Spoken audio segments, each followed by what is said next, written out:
Good morning. All right. I think there's little doubt sellers have taken control at this point, finally. Good morning. Good morning. Hey, Shoemaker, glad you're back here. General Motors, I haven't gotten that far. We'll take a look. Okay.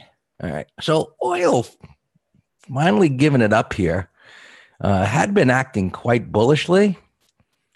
Maybe it's just a little pullback here. Major support's way down here, and well, it's kind of breaking through minor support. It's got that bottom tail there, so not terrible, but you can see the topping action here and kind of a little nasty move to the downside here. So we'll see where that goes. But just looking at that weekly chart, that's bullish. So we'll just see. This just might be some corrective action along the way. I'll continue to keep an eye on that. And the energy stocks, which looked like they were going to bring up the rear. And Halliburton fell. Some of the others. So, when a market starts to correct like this, sometimes there's just no place safe. And as far as looking for shorts go, I like that, as long as I'm not the one getting hurt. But, let's take a look and see where things are and where they might be headed. So spiders continued to drop yesterday, and they held the 200, actually closed above it, sitting on the support. They're heading down here, 272.50-ish. So there's really nothing here of any significance. There's an unfilled gap. Be aware of that, around 271. You want to know where there's unfilled gaps as an intraday trader. That they do come into play as intraday traders know that they're there and will recognize that as a possible support point. And, and then down here is the major support where ultimately this might be headed. So the question is, does it hold there or not? Does it make a higher low? We don't know. Right now, the hourly chart is in a downtrend. It's not at support yet, so we expect it to continue to the downside. It's down to minor support. Well, it's already broken that. It tried to hold it here, Tony. This area right here is where there's some congestion, these overlapping bars, where it's pretty much at right now, give or take. I don't think it'll hold. And look at this weekly bar.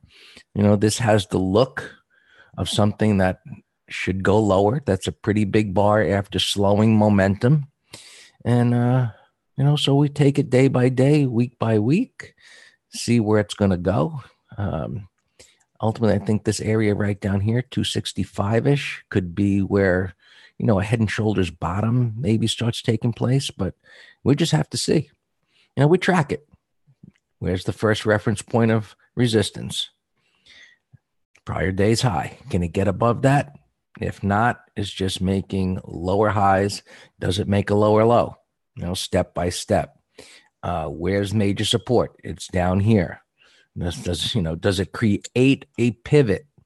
So can it at least make a day, or let's even say at a minimum 2 days with higher low bars to a pivot bar? So what's a pivot bar? A bar with bars to the left and the right. For trend analysis, we use 3. Sometimes, 2 will do it, but 3 is the number that we look for. Like right here, there's more than 3 to the left and more than 3 to the right. It took out the high. That makes it major support.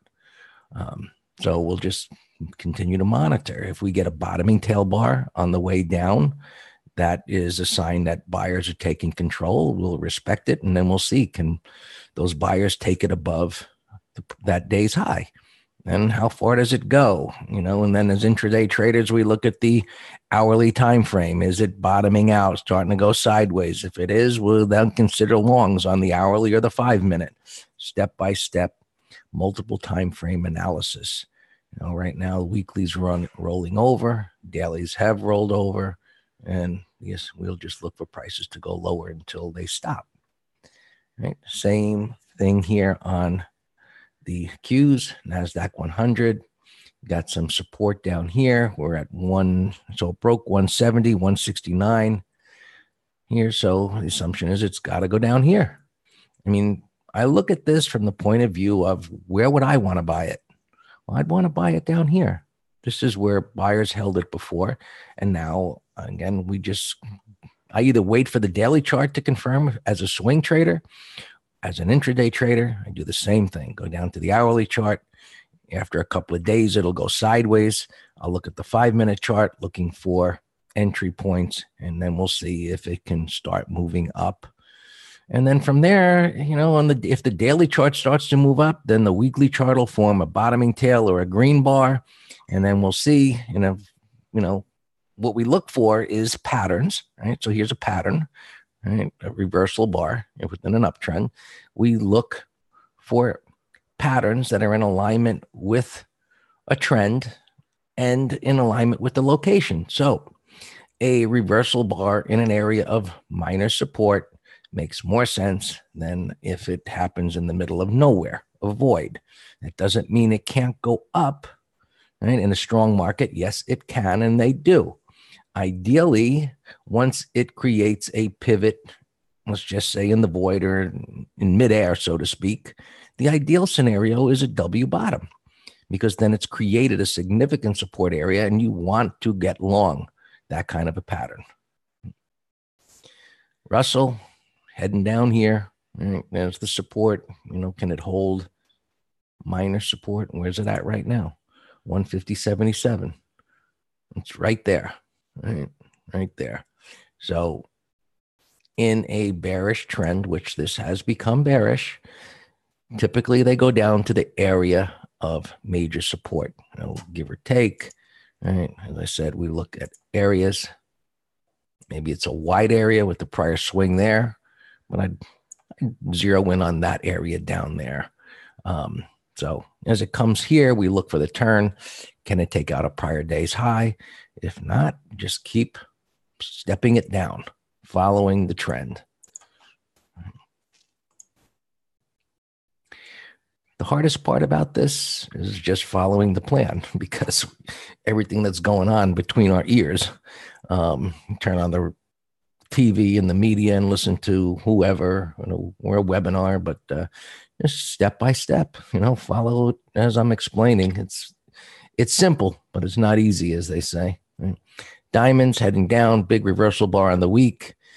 I would say is probably about 100% chance that doesn't turn into a bottoming tail bar today. I'll make it 99.9 so I can say I wasn't wrong. And we'll see. So the 200 is down here, 251-ish, 252. It's got a little ways to go before it gets there. Futures, you can see heading down, same story. We just see the 24-hour chart, so we see the daily bar. And we'll look for it to come down here, and then we'll see if it turns. Qs, same story. Looking for it to go lower. Diamonds, same story. And bonds, looks like a little shakeout to the downside, right? Clearly. Now, if this, and look at the reversal bar on the weekly. So bullish bond action here, which means yields are going down. Right. Check this out.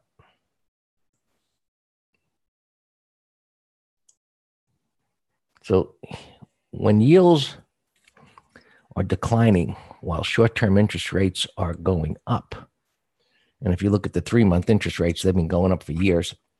I know everybody focuses on the Fed, but these are the different yield curves, or just differences between shorter-term yields and longer-term yields. And this is the 3-month versus the 5-year. And that is sitting right on the zero line of inversion. This is going to get the attention. Back here in September, it was the thought of maybe a yield curve inversion. Between that and China got the markets moving lower. Then it didn't happen. And maybe China was going to be okay, so on and so forth. Markets rallied. So now this is going to reemerge in the media probably next week. Someone is going to talk about this, about these yield curves getting closer again, and that'll be something the market will worry about. Always has something. So bullish price action there. Gold, finally got that bottom. And we talked about this in the room. Actually, somebody in the room actually brought it up. I don't know if it was Alex or Debbie looking for,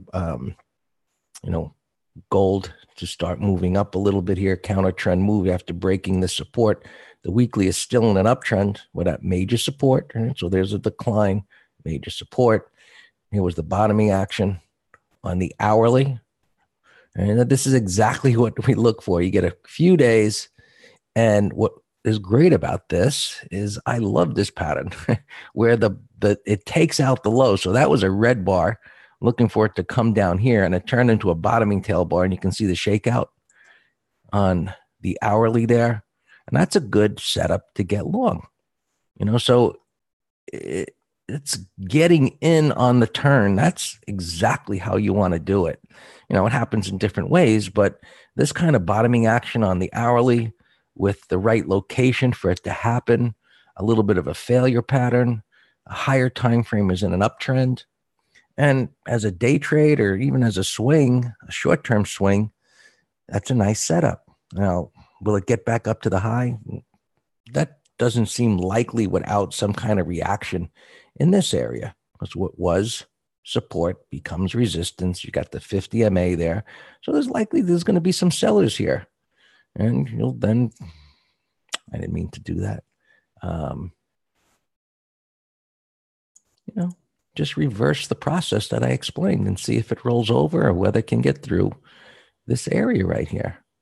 We already looked at oil, and that's out of my own curiosity.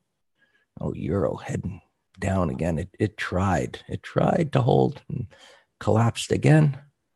Well, that is going lower, which means the dollar's going higher. It's got good and bad. Dollar going higher makes U.S. companies' products more expensive overseas. So that could have an effect on companies that do that. So maybe McDonald's is heading down here. Just a thought. Yeah. All right, everybody. That's it for me. It's Friday. Have a great weekend. Those of you on YouTube, we won't be talking after this, but all yours, Dan. All right. Good morning. Thank you.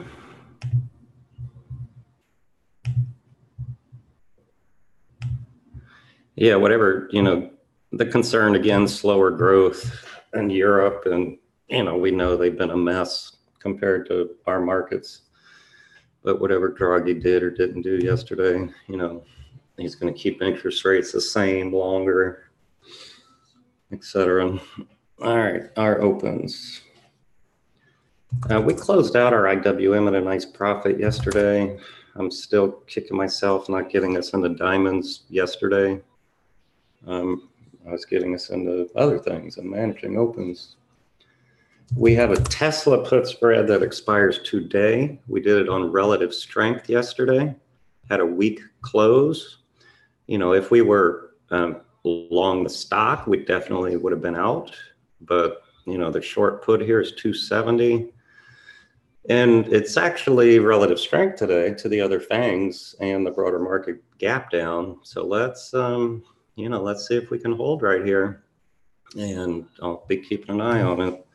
We need that melting ice cube into the close. Newell, we're short stock. In trail mode, that looks great. We have a put spread on this. The marijuana stocks are still acting weak. And our stop is, it's gapping right to our stop here. So that big old green bar is getting negated now. But look at the sector, MJ rolled over. That's the ETF. Tilray gave us a beautiful short setup over lunch yesterday. I mean, look at that. I was gone over lunch, but right there under that bar, that was our no-brainer short entry. So I don't want to give these pot stocks much room. MRO, we bought that breakout. It looks like it's in danger territory. CBX, we had a put spread.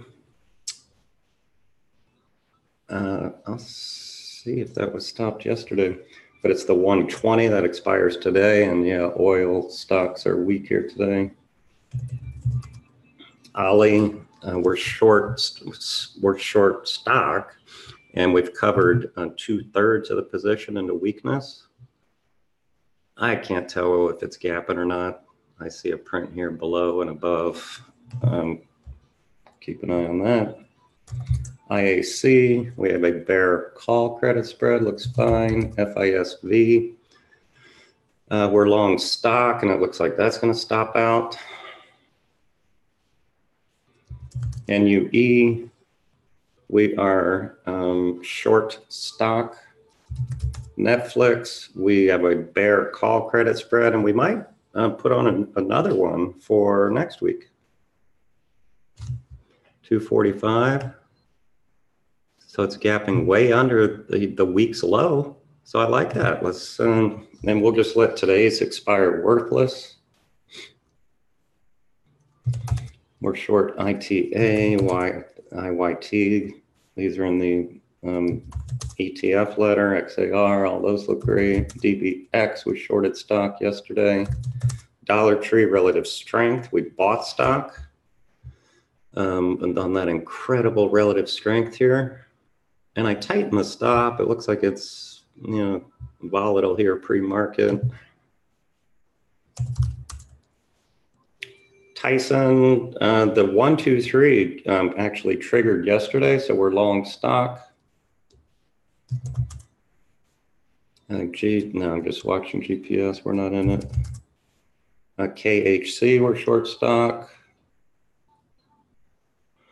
And I think I got them all. No, we're short VeriSign too. All right, gappers. I don't have many gappers today, so I'm going to finish early. This big, Mr. Big, sloppy, but sideways consolidation, gapping up to 35.40, which is off the charts on the daily. It still has a price void on the weekly. But the question is it gapping too big? I would love this if it were just gapping to the, Tagada. I think that stopped out yesterday. Let me look, trader.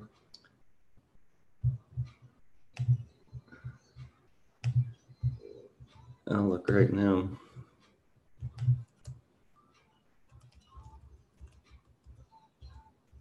Yeah, we're at a Tagada. I had a Titan stop, but another one here I did miss was triple V.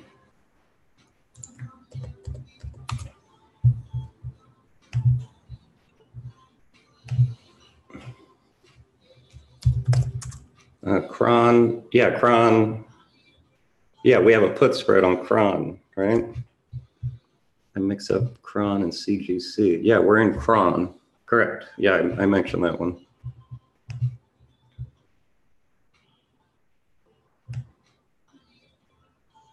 And the stop is under 21 bucks. But, the whole sector, they look great one day and not the other. All right, back to Mr. Big. If it were gapping up to the low 33s, that would be a fantastic no-brainer, 5-minute high. But it's a little excessive, so I'm not going to chase it. NAV, bullish gap 37, but no price void. Look to the left.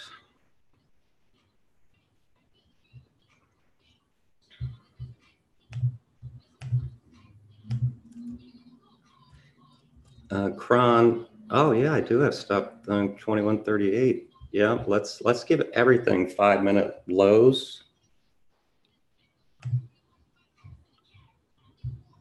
And then we'll, reassess. Marvel, 18.5. It's a mess. Costco earnings, big old gap, 225.80. See, that one's excessive. Gapping up almost $9 in a weak market. YPF. It's a climactic buy setup. I think this had earnings today. But that's a climactic buy, bottoming tail, pickup in volume, major support, far from the 20. So that's actually a beautiful setup for a climo. I'm going to put that in a window.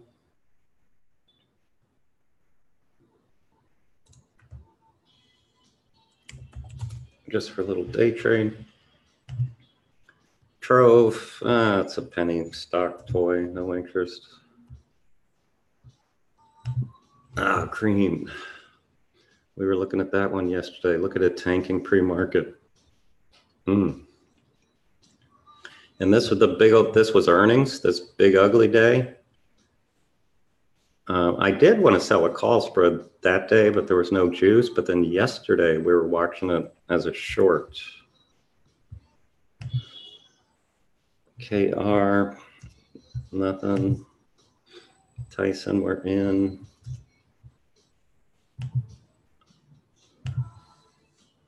CGC, nothing. Our Netflix is good. All right, Tesla just opening flat. I'll take it. And this big ugly gap down.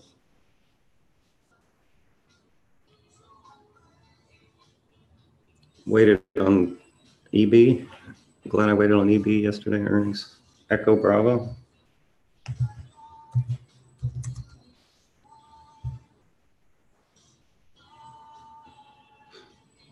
All right. Whoa.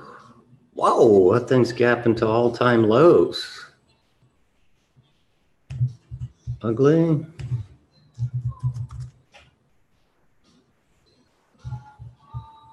All right, I'm done. We got a minute and change left. So on this Tesla put spread, the fact that it's opening flat, we should get, the premium's going to decrease from the closing price, contract. I don't know how much.